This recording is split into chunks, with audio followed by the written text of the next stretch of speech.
On October 4, 1992, a routine flight from Amsterdam to Tel Aviv turned into a terrifying struggle for survival. Moments after takeoff, a Boeing 747, Flight 1862, lost not one, but two of its engines. What followed was a desperate battle to control a crippled jumbo jet, with the pilots unaware of the full extent of the disaster unfolding beneath them. As the plane limped back toward the airport, residents of Amsterdam watched in horror, unaware that the plane's engines had literally fallen off. Would the crew manage to save themselves, their lone passenger, and the people on the ground, or would time run out before they could get back to safety? This is the story of the tragic crash of El Cargo Flight 1862. The calm before the storm for Captain Yitzhak Fuchs, First Officer Arnon Ohad, and Flight Engineer Jalia Soper. October 4th began like any other day. The crew had just completed a 20-hour layover in Amsterdam and were preparing to take the final leg of a long journey.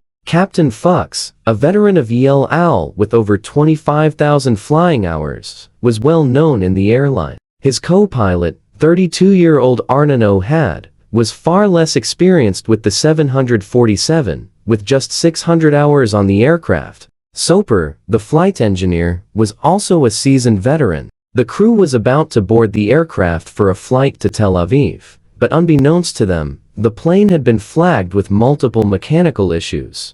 During the earlier flight over the Atlantic, the aircraft's autopilot, speed regulation, radio, and electrical systems had malfunctioned, but none of these were deemed serious enough to delay departure. As the ground crew loaded cargo, refueled, and prepared the aircraft, the stage was set for what seemed like a routine flight. But there was nothing routine about what would unfold next. Takeoff, a perfectly normal start, until it wasn't. At 5:07 p.m., Flight 1862 taxied to the runway, and after completing the necessary pre-takeoff checks, Captain Fuchs handed control over to First Officer Ohad. The 747's for engines roared to life, and the massive jet began its climb into the sky. For the first few minutes, all went as planned. But just moments after takeoff, disaster struck. At 6,500 feet, without warning, the right side engine violently detached from the wing.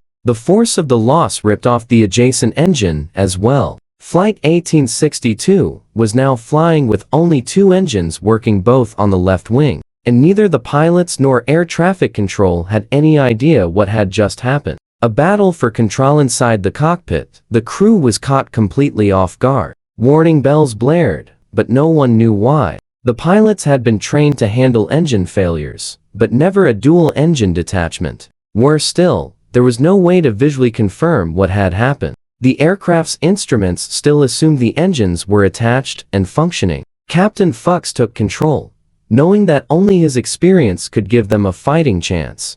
As the plane banked sharply to the right, the crew quickly realized that they had lost all thrust from the right engines. Witnesses on the ground saw pieces of the aircraft falling from the sky, but the pilots remained in the dark. The plane's behavior was becoming increasingly difficult to manage. With all the thrust on the left side, the aircraft was pulling hard to the right, and Captain Fuchs had to literally stand on the rudder to keep it flying straight. A hidden danger, the hydraulic failures. If losing two engines wasn't enough, the catastrophic detachment caused additional damage to the aircraft's hydraulic systems. Hydraulic power is what controls the plane's flight surfaces, ailerons, rudder, flaps, and landing gear. Without it, the aircraft was nearly impossible to control. When the engines ripped from the wing, they also severed several key hydraulic lines. Now, the plane was not only down to engines, but it also lacked the power to control its flight surfaces effectively.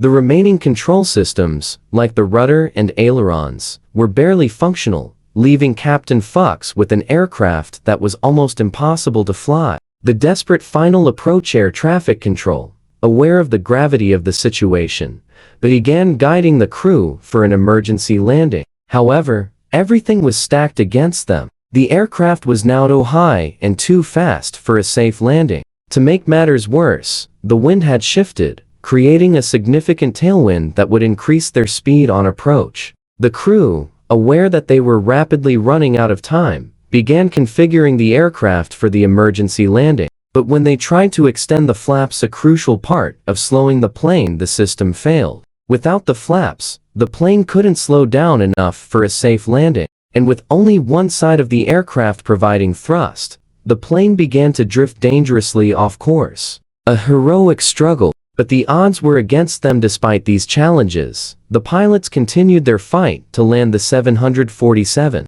They were running out of options. Every decision was a balancing act. To keep the plane in the air, Captain Fuchs had to increase the angle of attack, which slowed the aircraft even more and made it harder to maintain control. But if he increased thrust too much, the asymmetric power from the left engines would send the plane into a violent roll. Still, the crew pressed on. They needed to make a 270-degree turn to align with the runway. Their speed was high, their flaps weren't working, and they had no time to waste. But the plane was still too fast, and they couldn't get the aircraft lined up with the runway. Tragedy strikes. The final moment sauce. The 747 was just a few thousand feet from the ground. Disaster struck. The plane's speed had dropped too much, and the control surfaces were no longer responsive enough to correct the plane's yaw. The aircraft entered a dangerous stall and began to dive uncontrollably. With a deafening crash, the 747 slammed into an 11-story apartment building, just 8 miles from the airport. The impact killed all 3 crew members and their solitary passenger. Tragically, 43 people on the ground also lost their lives. Investigation and aftermath. The investigation into the crash revealed a chilling truth. The engine pylons had failed due to metal fatigue. The repeated stress and vibrations over hundreds of flights caused cracks to form in the critical support structures that held the engines in place. Over time, these cracks grew until they caused the engines to detach mid-flight. What was even more shocking was that Boeing had been aware of this issue. In the 15 months before the crash, similar incidents had occurred, involving aircraft operated by other airlines. The FAA had issued numerous warnings about the fatigue risks in the pylon structures, yet the problem persisted. In response to the crash, Boeing eventually redesigned the engine attachment system, using stronger stainless steel components. While these changes improved safety, they came too late for the victims of Flight 1862. A legacy of Chang'e crash of Flight 1862 remains one of the most harrowing examples of how a combination of technical failure, human error, and sheer bad luck can lead to catastrophe. But in the wake of this tragedy, the aviation industry took immediate action to improve safety. Today, these safety lessons continue to shape the future of air travel, ensuring that such a disaster is less likely to happen again. Though the legacy of Flight 1862 is one of loss, it also serves as a reminder of the resilience of the people who dedicate their lives to aviation and the lessons learned from the darkest moments in history.